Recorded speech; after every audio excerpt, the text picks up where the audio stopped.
Assalamualaikum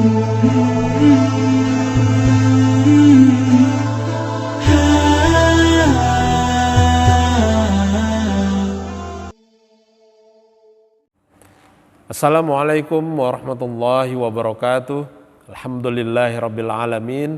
Wassalatu wassalamu ala ashrafil anbiya wal mursalin Sayyidina Muhammadin wa ala alihi wa ashabihi ajma'in, amma ba'd. Apa kabar sahabat teladan semua? Apa kabar Bang Maher, Bang Lutfi? Sehat alhamdulillah. Insyaallah kita semua dalam lindungan Allah Subhanahu wa taala. Kembali lagi berjumpa dengan Pak V dalam kisah teladan Islami. Nah, sahabat semua, kisah yang akan kita angkat kali ini adalah tentang penciptaan manusia pertama oleh Allah Subhanahu wa taala. Siapa manusia pertama yang diciptakan oleh Allah? Nabi Adam alaihissalam.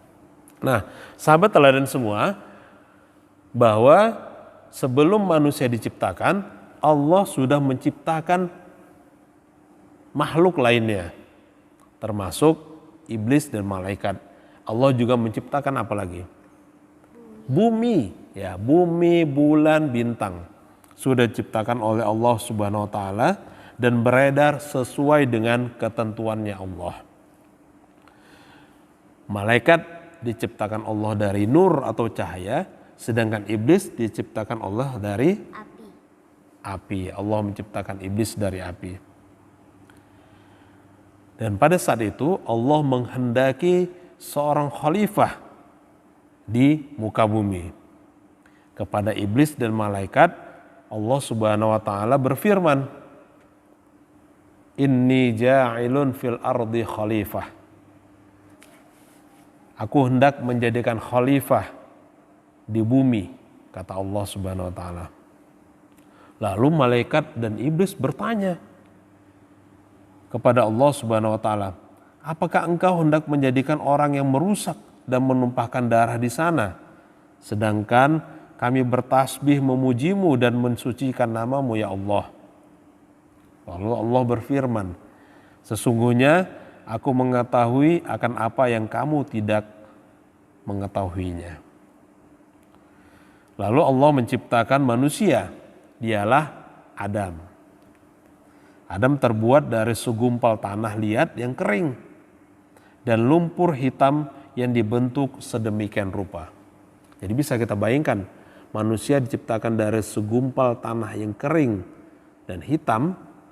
Nah, nanti di sini ada pergolakan, ya, penolakan dari salah satu makhluk Allah, apakah iblis atau malaikat. Nanti kita lihat dengan adanya penciptaan Adam. Nah, setelah bentuknya sempurna, Allah Subhanahu wa taala kemudian meniupkan ruh kepadanya. Allah Subhanahu wa taala juga menganugerahkan akal dan pikiran kepada Adam. Allah Subhanahu wa taala mengajarkan nama-nama benda kepada Nabi Adam. Setelah itu Allah Subhanahu wa taala mengumpulkan para malaikat dan jin. Allah Subhanahu wa taala memerintahkan malaikat untuk menyebutkan nama-nama benda yang ada. Namun apa yang terjadi? Ternyata malaikat tidak mampu melakukannya. Mereka tidak memiliki pengetahuan tentang hal tersebut. Mereka menjawab, "Maha suci Engkau ya Allah, tidak ada yang kami ketahui selain apa yang telah Engkau ajarkan kepada kami. Sungguh Engkaulah yang maha mengetahui, maha bijaksana." Jadi malaikat itu tidak bisa mendapatkan pengetahuan baru. Lalu siapa yang memberitahukan nama-nama benda tersebut? Nabi Adam, ya. Adam memberitahukan nama benda yang ada atas perintah Allah Subhanahu wa taala. Itu karena apa? Karena manusia diberikan akal tadi.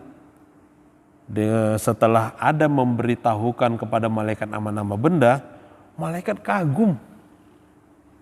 Terkagum-kagum mereka dengan kemampuan Adam. Karena kemampuan tersebut belum pernah mereka lihat. Belum ada malaikat yang bisa mengajari mereka seperti itu. Akhirnya mereka faham mengapa Allah Subhanahu wa taala memilih manusia sebagai khalifah di bumi. Manusia memiliki akal. Oleh karena itulah manusia memiliki banyak pengetahuan. Dia akan mengetahui nama-nama benda. Nah, kalau saat ini kita bisa mengetahui nama banyak hal yang ada di muka bumi ini, bahkan yang ada di luar angkasa. Atas kelebihan yang dimiliki Adam, Allah Subhanahu wa taala menyuruh malaikat dan iblis untuk menghormatinya dengan cara bersujud kepada Adam. Disuruh Allah kemudian malaikat dan iblis untuk bersujud. Hendaklah kalian bersyukur dengan cara bersujud kepada Adam, perintah Allah Subhanahu wa taala kepada malaikat dan iblis. Lantas apakah iblis dan malaikat bersujud? Hanya malaikat saja yang bersujud. Ya. Mereka melaksanakan perintah Allah. Bersujud sebagai tanda penghormatan kecuali iblis. Iblis berasal dari golongan jin yang juga tinggal di surga. Iblis merasa lebih mulia daripada Adam sehingga enggan bersujud. Disinilah muncul kesombongan iblis. Apa kata iblis? Aku lebih baik dari dia. Sombong kali itu ya cakapnya. Engkau menciptakan aku dari api. Sedangkan dia engkau ciptakan dari tanah. Kata iblis dengan sombongnya. Dia tidak tahu bahwasanya dia sedang berbicara dengan siapa? Dengan Allah yang menciptakan dia. Dengan kesombongannya ini Allah murka. Maka keluarlah kamu dari surga ini. Sesungguhnya kamu adalah orang yang terkutuk. Sesungguhnya kutukanku tetap sampai hari pembalasan. Itu kata Allah. Lantas iblis kemudian meminta sesuatu kepada Allah. Ya Allah, tangguhkanlah hukumanku sampai hari mereka dibangkitkan, kata iblis. Sesungguhnya kamu diberi tangguh sampai hari kiamat nanti, kata Allah. Demi kekuasaanmu, aku akan menyesatkan Adam dan keturunannya kecuali hamba-hambamu yang beriman, jawab iblis. Dan ini termaktub dalam surah At-Tin ayat 4-6. Bang Lutfi ingat gak? Surah At-Tin ayat 4-6. Coba bacakan, bisa? Coba.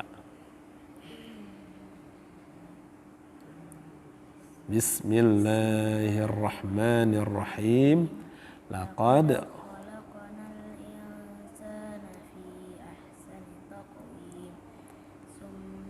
radadnahu asfala safilin illal ladzina amanu lihati falahum ajrun ghairu mamnun.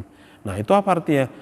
Sungguh kami telah menciptakan manusia dalam bentuk yang sebaik-baiknya, kemudian kami kembalikan dia ke tempat yang serendah-rendahnya kecuali orang-orang yang beriman. Nah, iblis tidak akan pernah bisa menggoda dan mengganggu orang-orang beriman dan mengerjakan amal soleh. Maka mereka akan mendapat pahala yang tidak ada putus-putusnya. Inilah termaktub dalam surah At-Tin ayat 4-6. Nah, jadi hikmah yang bisa kita ambil dari kisah ini adalah tak boleh sombong, ya. Manusia tidak boleh sombong. Kalau ada manusia sombong, berarti itu bagian dari sifat iblis. Apa yang harus kita sombongkan? Kalau hanyalah kita terbuat dari segumpal tanah liat kering yang hitam. Ya, jangan sampai karena kesombongan kita tadi akhirnya menjadi sahabat iblis yang nanti menjadi penghuni neraka kekal di dalamnya. Mau nggak Bang Maher? Enggak ya? Na'udzubillah, summa na'udzubillah. Nah, sahabat teladan semua, demikian kisah teladan kita kali ini. Semoga bermanfaat bagi kita semua untuk menjauhi sifat sombong. Nantikan kisah teladan berikutnya dalam kisah teladan Islami bersama Pak V. Assalamualaikum warahmatullahi wabarakatuh.